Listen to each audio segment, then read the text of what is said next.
Border Gavaskar ట్రోఫీలో భాగంగా భారత్లో జరుగుతున్న 4 టెస్టు మ్యాచ్లో ఆస్ట్రేలియా పట్టు బిగించింది. 9 వికెట్లు కోల్పోయినప్పటికీ వెనుకంజ వేయలేదు. Fighting spirit ప్రదర్శిస్తోంది.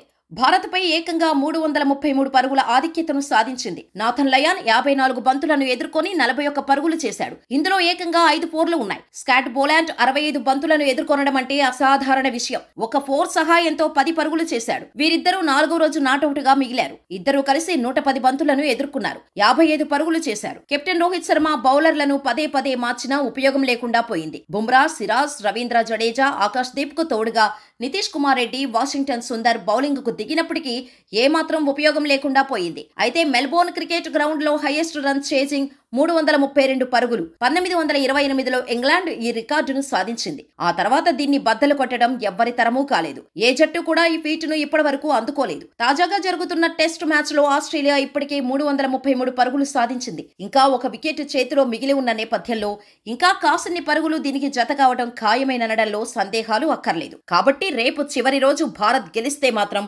96 సంవత్సరాల నాటి రికార్డులను బద్దలు కొట్టినట్టవుతోంది.